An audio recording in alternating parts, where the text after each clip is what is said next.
I spit on your idea of happiness.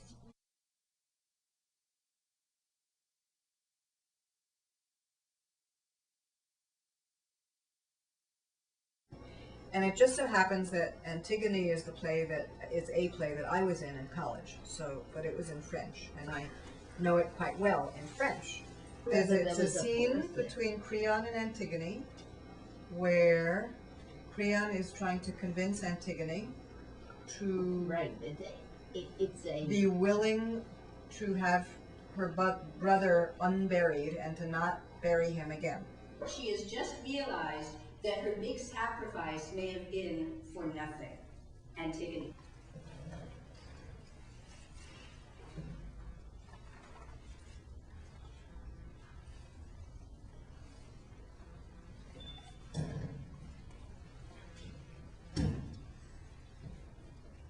Why do you tell me all this?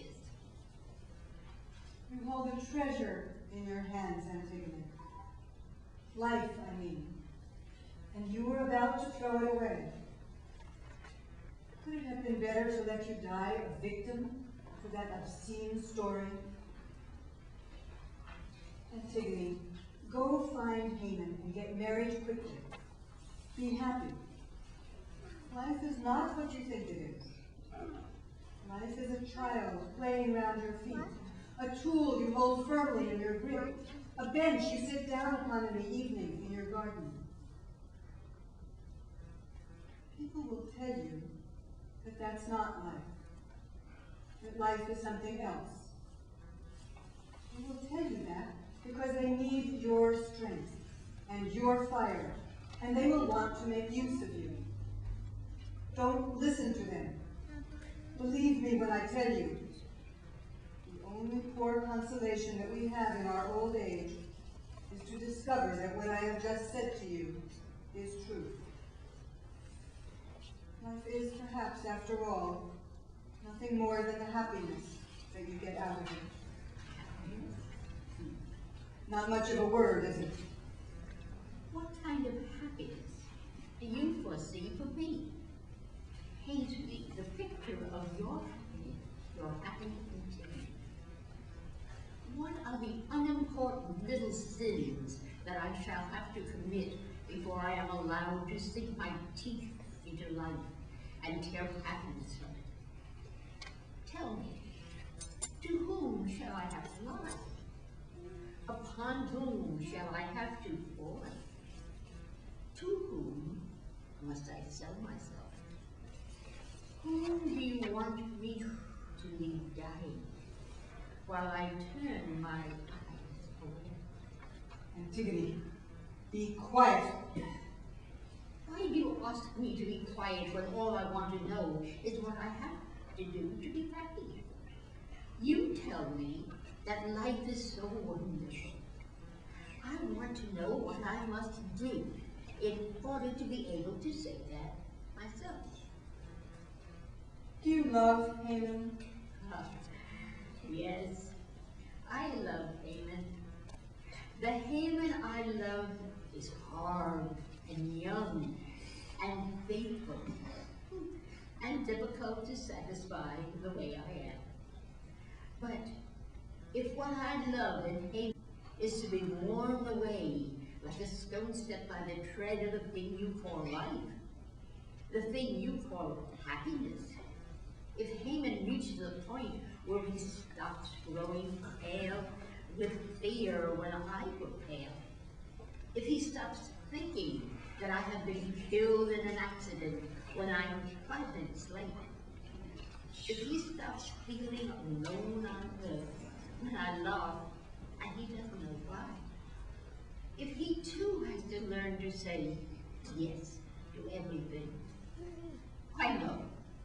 Then no, I do not love Haman. You don't know what you are talking about. I do know what I'm talking about. It is you who can't hear me. I'm too far away from you now, talking to you from a kingdom you can't get into. With your preaching and your politics and your persuasive logic. I laughed at your smugness. Creon, thinking you could prove me wrong by telling me vile stories of my brothers, or alter my purpose with your platitudes about happiness. It is your happiness too, Antigone. I spit on your idea of happiness. I spit on your idea of life, that life must go on, come what may. You are all like dogs that lick everything they smell. You, with your promise of a humdrum happiness, provided a person doesn't ask too much of life. If life must be a thing of fear and lying and compromise, if life cannot be free and incorruptible, then, Creon, I choose death. Scream on, daughter of Oedipus, in Yes. your father's own voice. Yes. Yes, in my father's own voice. We come of a tribe that asks questions, and we ask them remorsefully to the bitter end. You have just told me the filthy reason why you can't marry Polynices. Now, tell me why I can't marry him. Because it is my order. The order of a coward king who desecrates the dead. Be quiet. If you could see how ugly you are, shrieking those words. Yes, I am ugly.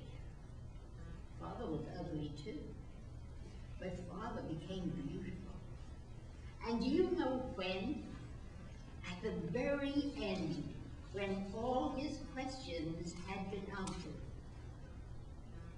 When he could no longer doubt that he had killed his own father, that he had gone to bed with his own mother, when he was absolutely certain that he had to die if the plague were to be lifted from his people, then he was at peace. Then he could smile, almost. Then he became beautiful. Whereas you, look at yourself. Look at yourself, Creon. That glint of fear and suspicion in the corner of your eyes. That crease in the corner of your power-loving mouth. Oh, you said the word a moment ago, the smelly kitchen of politics. That's where you were fathered and dwelt, in a filthy kitchen. I order you to shut up. Do you hear me? You order me? Oh, do you really believe that you can give me the orders? Antigone, the anteroom is full of people. Do you want them to hear you? Open the doors. Let's make sure that they can hear me. My God, you shut up, I tell you!